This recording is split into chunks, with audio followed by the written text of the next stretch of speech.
you doing here? And welcome to my vlog. Well, it's coming real close to the completion of the rebuilding of my Mustang.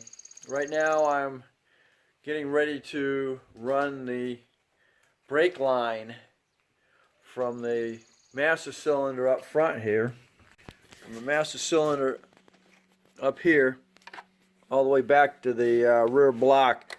Now, as you can see, I've disconnected this is the line that goes all the way back to the block in the rear. That line, you can see it right up there moving. Comes right down along the wall up there. There it comes across.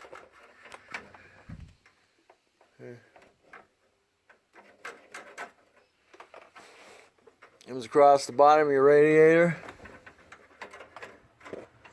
and goes up in there under your passenger side skirt. Oh, the new stuff.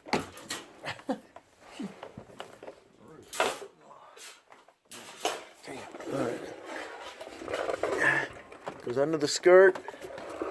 Under the skirt here. I've disconnected it. So under the skirt. Goes underneath that one. And then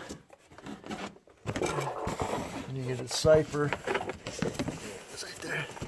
You got two right there, and it's gonna be, you got one that's going off to this side, which goes into your front passenger brake, or caliper, should I say.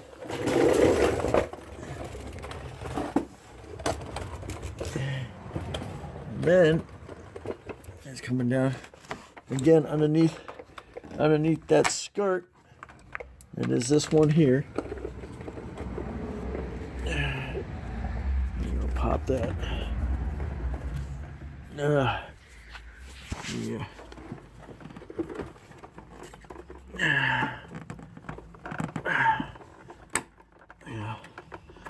Right.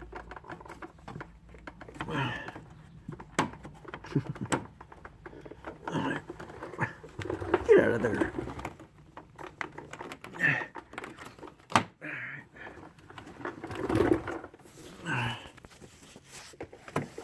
Difficult sometimes. Thing is, I got to pull the wheel off to get to the rest of that, because up inside there is a bracket that has that's screwed to hold this whole thing here. You got fuel. The other ones are your fuel lines. One's your return, one's your pressure, and then you have another one that's a vacuum. And of course, that's part of that. The thing with the brake line, at least, the brake line is just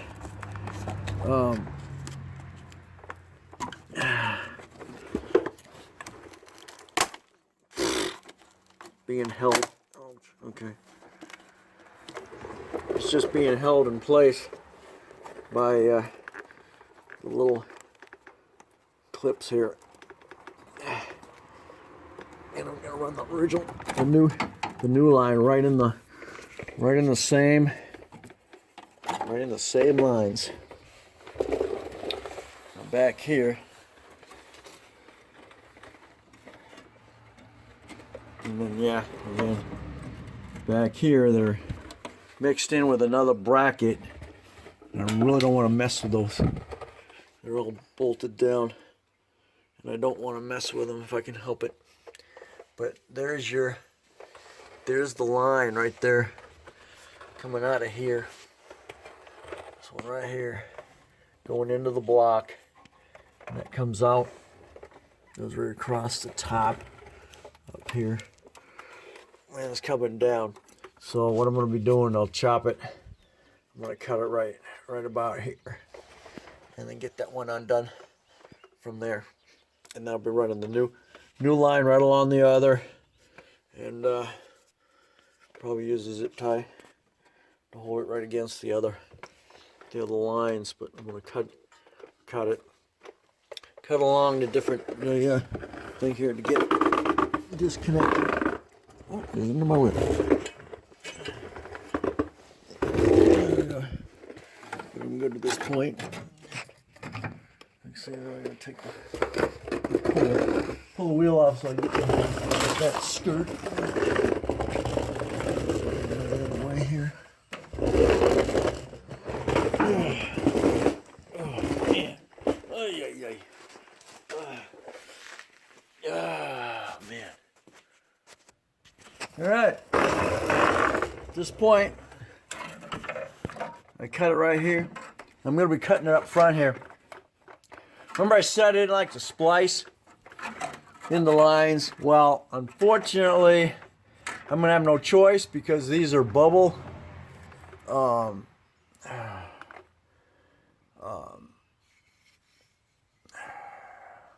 bubble flared, and I can't reproduce a bubble flare.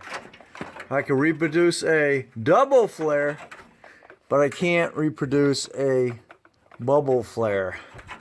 That's done on a machine. But with what I have to do is I have to flare. I'm gonna have to flare the end on this one that actually goes into the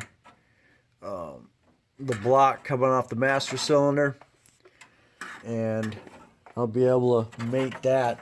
Now, when I go back to the back here, what I do is I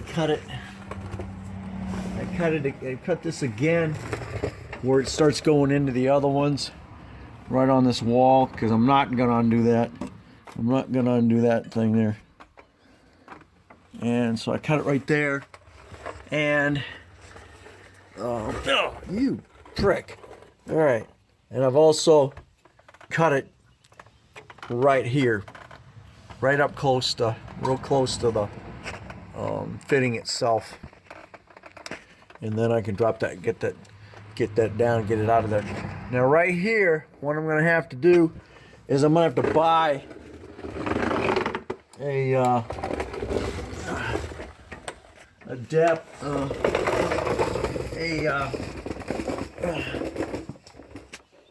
a line that has a bubble fitting and is on one end it's a bubble flare, and then on the other end it is a double flare. And a double flare, you got to have a double flaring kit, and then you're able to. So I'll have a double flare, a bubble flare going into that block like I should, and then I've got to do a union with a double flare that's going to connect to the bubble flare.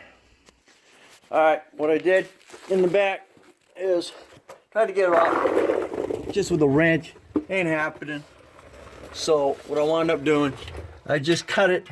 I cut the whole line right off, and then I got a ratchet, and then make sure to do that so nothing goes that way. I got a crescent right on the block, and then I'm able to loosen that right up, and then it'll come out.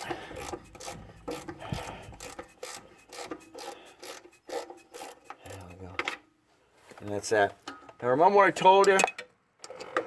Damn it. I interrupted. Alright. Remember I told you about a bubble flare? Okay, that's the bubble. So that's a bubble flare. Alright. And then what I got to make is a double flare to mate with that. So what I'll be doing is getting a small line that's already manufactured. It's going to have the bubble on one end, and it's going to have a double flare on the back side. Then you just use a union to bring them together. And that's really the only way you can do it. Because of course all these lines are put on when it's on the assembly line, and they can run, nothing's in the way, and they can just put everything right along the frame before the engine's installed, and you know, it's all pre-done. Other than that, you got to do your own thing. You got to flare it yourself and go from there. So all right, I just get called for supper, and that's going to be the end of this video. All right, thanks for watching, dropping by. Don't forget to comment, especially if you feel my pain in doing this. So anyway, again, comment, don't forget to subscribe, and we'll catch you on the next Project Stang.